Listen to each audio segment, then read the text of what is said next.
Today on How It's Made. Laminate, a report that probes beneath the surface. Frozen treats will bring you the cold hard facts.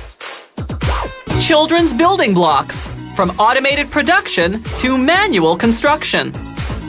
And detergents will come clean and reveal the behind-the-scenes secrets. Laminate is a thin decorative surface layer that's usually glued onto a particle board base to create a countertop. Laminate is by far the most affordable countertop material on the market. It comes in endless choices of colors and patterns, from solids to simulated wood or granite. They also use laminate for kitchen cabinets, furniture, and laboratory surfaces. And they manufacture fast food restaurant seating, among other things, out of a thicker, solid form of the material called compact laminate. The back of a laminate sheet is made of a type of craft paper that can be saturated without becoming soggy and tearing. A treater drenches it with resin containing phenol, a compound derived from benzene. The resin doesn't merely coat the paper, it absorbs right through. The paper then enters a drying oven. The hot air cures the resin in a matter of seconds. Now they can wind the paper into a roll. The top of the laminate is called the decorative layer. It's a sheet of paper in either a printed design or a solid color. Solid color papers go through a treater that impregnates them with a more durable melamine resin. Durability is essential because the decorative layer must withstand wear and tear. Two big rollers wring out the excess resin, then the saturated paper goes through a drying oven. With the resin now cured, a cutter slices the paper into sheets. Before resin treatment, the paper was flexible and easy to tear. Now it's stiff and brittle. Bend it, and it snaps like a potato chip. While the rolls of saturated craft paper get cut into sheets, workers prepare the other style of decorative layers, those with printed designs such as simulated wood grains and granite. The treatment process for these papers is quite different than that for the solid color papers. Workers start by cutting them into sheets the same length as the craft paper sheets. These papers don't go into a treater to be saturated with resin. Instead, workers stack them, placing an overlay on each one. An overlay is a transparent sheet of paper that's saturated with melamine resin. Workers stack the solid color sheets in the same pile, but those don't need overlays because they've already been resin saturated. Now the stack goes to the press room. There, workers put saturated craft paper under each decorative layer. On top of each decorative layer, they lay a textured plate. This will prevent the finished laminates from sticking together.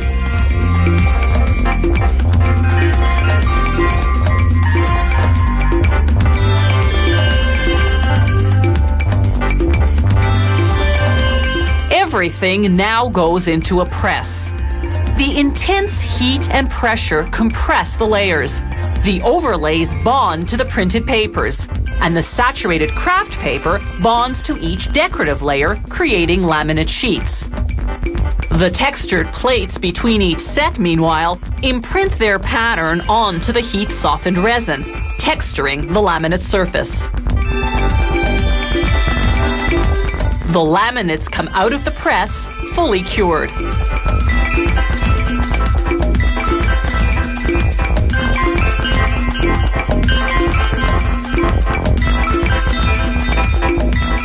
On the finishing line, machines trim off any excess paper on the edges and sand the back of the sheets. This helps the laminate adhere better when glued to particle board or another type of substrate. To produce compact laminates, workers compile a thick stack of black saturated craft papers and sandwich it between two decorative layers. The press melts and bonds all the sheets into a solid unit. Alternating colors produces a striped edge. Compact laminates are so thick they're entirely self-supporting. So unlike laminate sheets, they don't need to be applied to a substrate.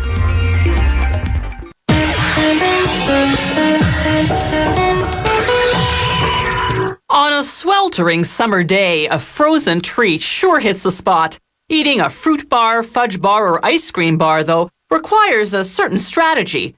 You have to hold the treat by the stick, lean slightly forward to dodge the drips, then lick like crazy before it melts off the stick and lands at your feet.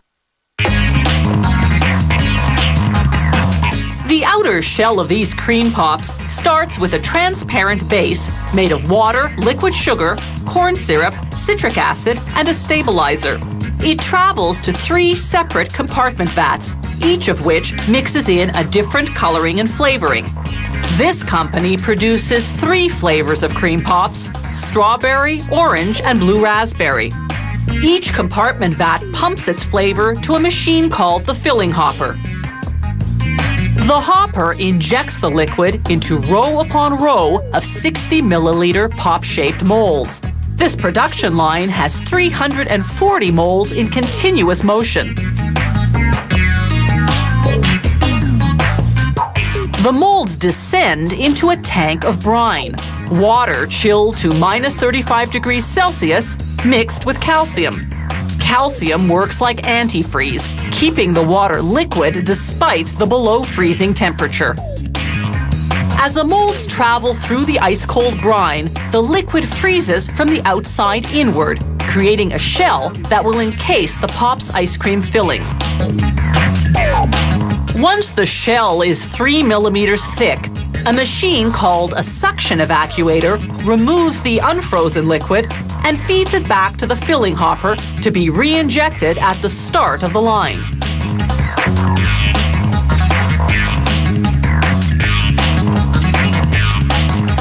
The shells are empty now and ready for filling.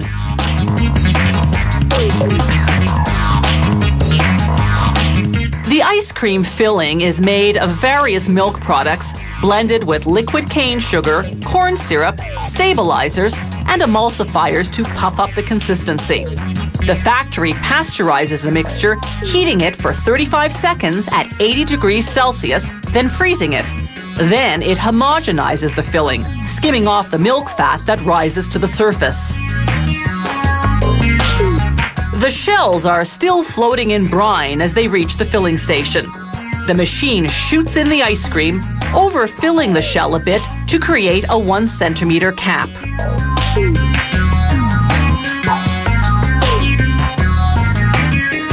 The ice cream begins to harden in the cold brine. Once it reaches a semi-frozen state, a machine appropriately called the stick inserter pops a wooden stick into each mold.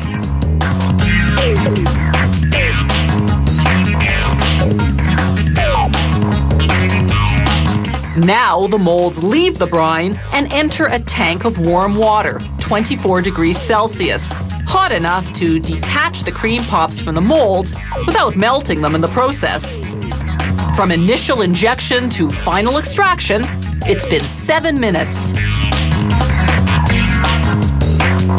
The machine dips the cream pops in cold water to produce a protective coating of ice. This will keep the surface from sticking to the wrapper. It will also lengthen the product's shelf life. The machine deposits the cream pops into a continuous stream of paper wrapping. Heating elements seal the wrapper on top and between pops. Then a slicer cuts them apart. The empty molds go through an automatic wash and rinse cycle on their way back to the start of the line. These molds are for making chocolate fudge bars. The production process is the same, except that the shell is fudge flavored, made from milk solids and chocolate powder. And instead of ice cream in the center, there's chewy chocolate syrup.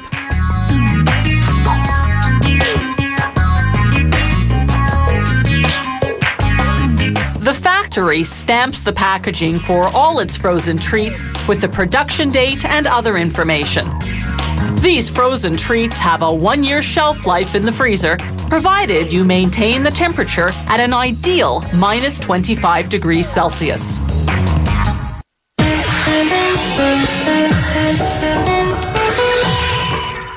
Few toys are as timeless as interlocking building blocks. Children can stick them together, pull them apart, and rearrange them endlessly. From large-size blocks for babies to intricate kits for older kids, building blocks stimulate creativity and improve manual dexterity.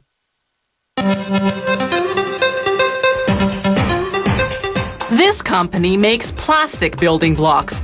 Depending on the type of block, it uses either polypropylene, high-density polyethylene, or high-impact polystyrene. These plastics arrive at the factory in pellets. Because they're naturally transparent, the first step is to color them. The pellets go into a mixer along with pigment beads made of powdered pigment in a type of plastic that's compatible with the pellets. The pigment beads make up just 2% of the weight, but that's enough to color the plastic a deep hue. The mixer feeds a plastic injection machine. It heats the pellets to 204 degrees Celsius, melting them in a matter of seconds. The machine then injects the molten plastic into molds. A system of hoses cools the molds with cold water, instantly hardening the plastic.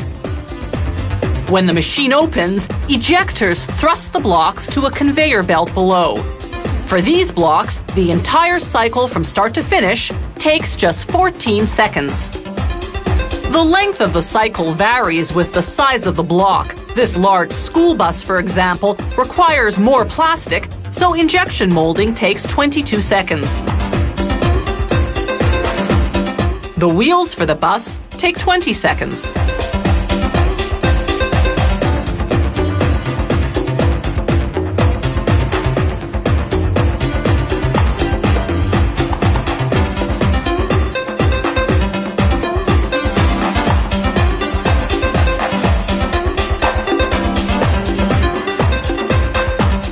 Packaging time, each type of block is loaded into a separate vibrating bowl.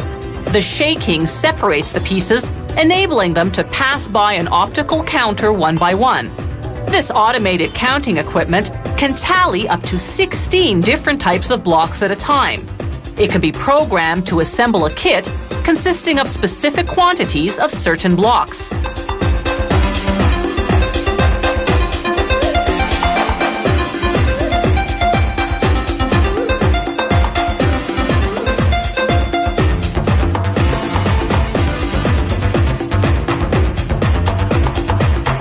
Once each kit is counted, it drops into a bucket.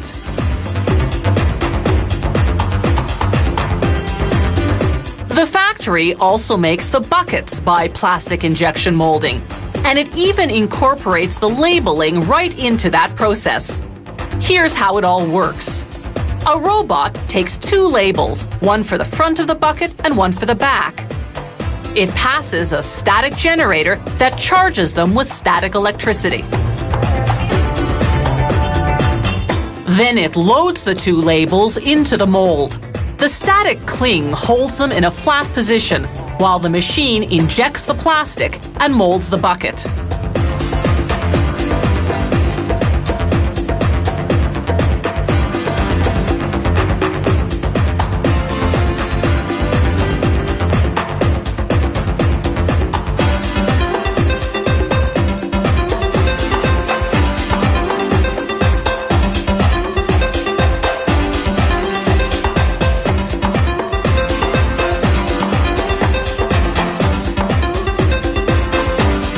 The hot plastic melts the labels on contact, melding them into the finished bucket. The result? Labels that can't be peeled off.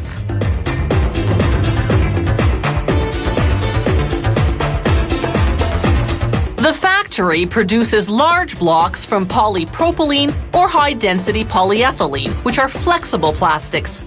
This makes the blocks easier for young children to use. Small blocks are made of high-impact polystyrene, a plastic that can be molded with great precision into tight-fitting blocks designed for older children.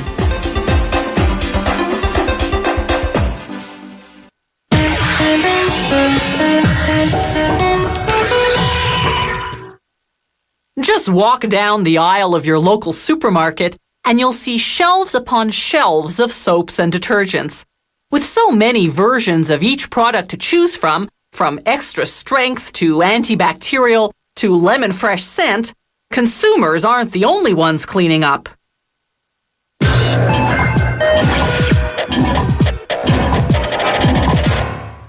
The craft of soap making began in Europe around 700 AD. But soap remained a luxury item for another 1,000 years. That's when a French scientist discovered how to make inexpensive lye using table salt. People also made soap at home by boiling wood ashes with animal fats. By the 1900s, the growing soap industry finally found ways to make mild and fragranced products. And in 1916, a German scientist invented the first synthetic detergent.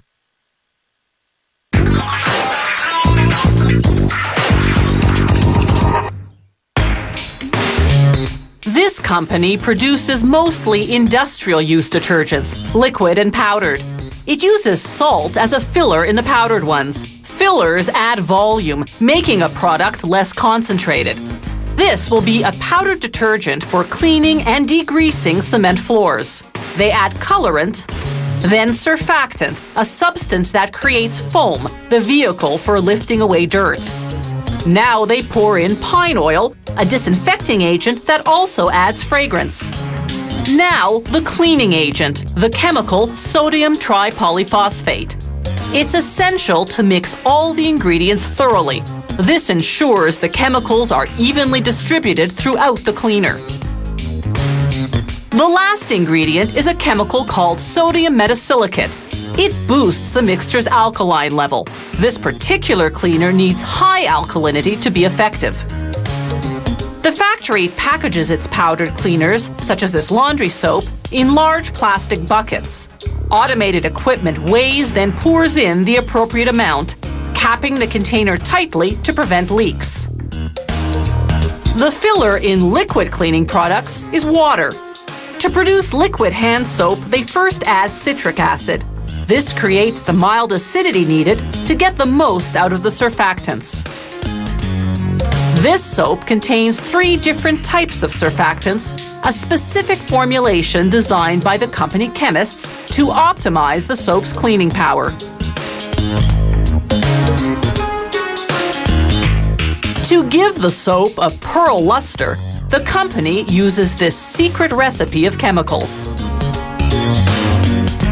The factory makes most of its liquid soap from this same base mixture. The colors and fragrances vary. For coloring, it uses powdered pigments. It dissolves them in hot water, then pours them in. This batch of soap will be pink. They pour in a rose-scented fragrance, then add a preservative to prevent the proliferation of bacteria should the soap be exposed to a substandard environment. Finally, they adjust the viscosity by adding a powdered thickener. If liquid soap is runny, it'll leak out of the dispenser. After 15 minutes of mixing, the soap is ready, and the lab analyzes a sample, assessing its physical and chemical properties. When the batch gets the okay, it proceeds to the packaging machine. This soap is going into dispenser bags made of plastic film. The machine first inserts a valve.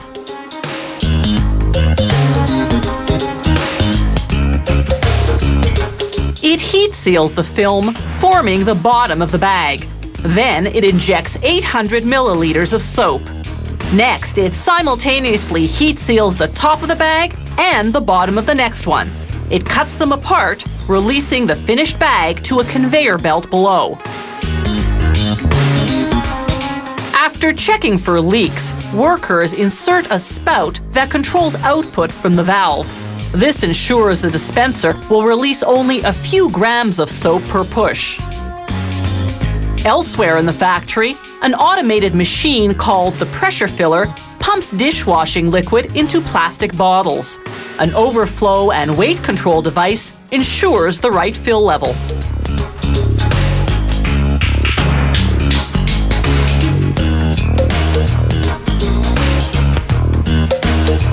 The next machine applies a twist cap with a pull-out spout. Then it's off to labeling.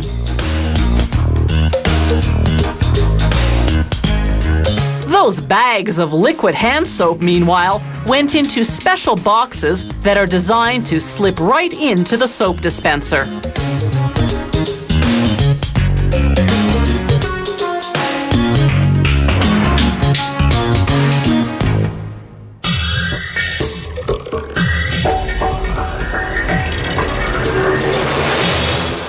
If you have any comments about the show, or if you'd like to suggest topics for future shows, drop us a line at www.howitismade.net.